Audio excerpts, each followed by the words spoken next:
It's here. Finally, after being posted on the test branch way back in June, the Valheim Hildir's Request update is finally live for everybody to play right now. I know lots of you guys are excited to dive into this update, and even though this isn't a major content patch with a new biome like the Ashlands that we have on the horizon, Hildir's Request should not be slept on, as it still packs a massive punch. And in today's video, I'm going to be breaking down for one final time everything in the Hildir's Request update, including one major change since the patch first launched on the test branch.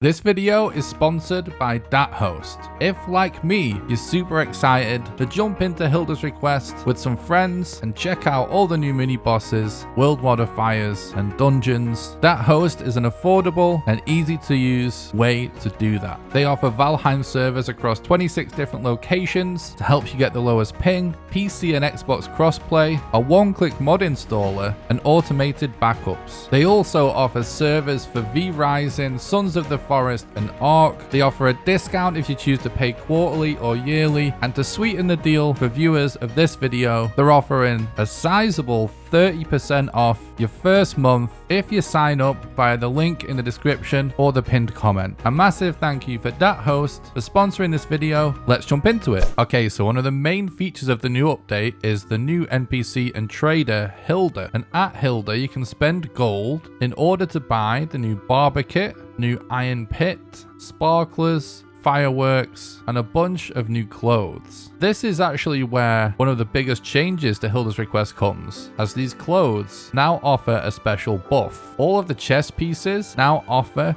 minus 20% stamina usage on base items, and all of the hats offer minus 15%. This means that when spamming during builds with the hammer, you're actually going to consume a lot less stamina, as combining the hats and the chest pieces gives you a total of 35% stamina usage reduction, which, as you can see here in this example, actually makes quite a bit of difference. This, by the way, also applies to the cultivator as well as the hoe. So this change with the addition of these buffs is actually kind of a big deal for people that like to do really big builds, or people that like to do a lot of farming. When it comes to finding Hildir, she can be found at 10 possible different locations, usually somewhere within this red ring on the map. However, just like the other trader, once you've discovered her, all the other spawn points go away, meaning that you can only have one Hildir per world. Interacting with Hildir's map table in front of her will reveal the locations of the new dungeons on the map. Each new dungeon type spawns a total of 3 times, adding a total of 9 new dungeons to your Valheim world. Each of the new dungeon types contains one of the 3 new mini-bosses that, when defeated, will drop a unique chest that, when collected, can be handed into Hildir, which will unlock new clothing variants. The new dungeon in the Black Forest and in the mountain is just a slight variation of the normal dungeons belonging to that biome. However, the new sealed tower dungeon is totally unique and acts as the first ever above ground open dungeon in Valheim. If you'd like a guide for how to clear these dungeons and beat the new mini bosses, I'll put a card in the top right now and a link in the description to a video that explains how to do both.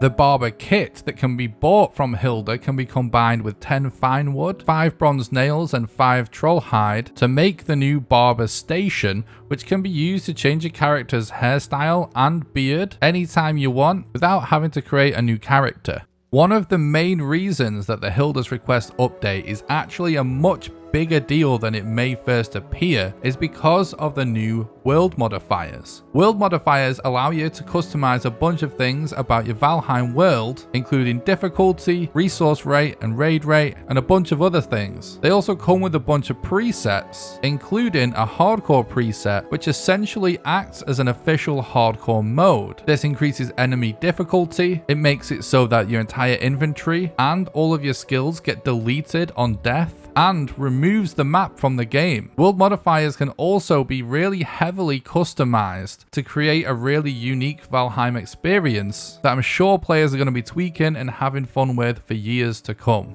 If you'd like a more in-depth guide on world modifiers, I'll put a card in the top right and a link in the description to a video that explains it in greater detail. Other really important additions include the new vice, which can be crafted with 5 iron, 8 copper and 2 metal springs. And with the vice, you can now upgrade the black forge to level 3, which means that you can now further upgrade all of the new weapons and armor that you can craft in the Mistlands. The Golder table can also now be upgraded to level 3 using the new unfading candles, which can be crafted with 10 black marble, 3 skeleton trophies, 10 refined ether and 15 resin. That just about covers all of the major additions in the new update. However, I'll leave a link in the description to the patch notes because there is a bunch of small additions, tweaks and fixes. Before we wrap up, I'm just going to run through some highlights just in case you don't want to read the patch notes. I have sifted through to find the most interesting changes in the list. There's 8 different fireworks been added, including fireworks for black cores and thunderstones being thrown into fires. You can buy sparklers at Hildir. There's a total of 10 hats and headscarves and 14 dresses and tunics at Hildir. There's the new iron pit that you can craft, which is the new type of fire, which you can make with a fire pit that you buy at Hildir. There's 8 new hairstyles and 5 new beards, 4 new music tracks. Hair and beards are actually now visible when you're wearing a helmet, and low vegetation now has a small amount of vegetation and has been optimized. I wanted to mention this because there is officially now no reason to not run the lowest vegetation setting unless you just don't like FPS. And for people that have been doing this for a long time anyway, because it helps them spot stones, your worlds will now look a little bit nicer. You can now zoom the camera while using the hammer, hoe, or the cultivator. How this works is you basically just have to like aim at the sky or not be aiming at something that the item will work on, and then the mouse wheel will now zoom. There's a quick stack button now when interacting with chests that'll put items in your inventory into any existing stacks, and you can also do this by holding the use key when interacting with a container. You can now manually choose a snapping point when building, which can be changed with Q and E. The intro sequence can now be skipped from the pause menu, and the game can be paused while in the intro sequence. The workbench and the forge now get a slightly increased build range when upgraded. Precision placement of build pieces has changed to show when holding control, and they've added the ability to copy a build piece when in build mode.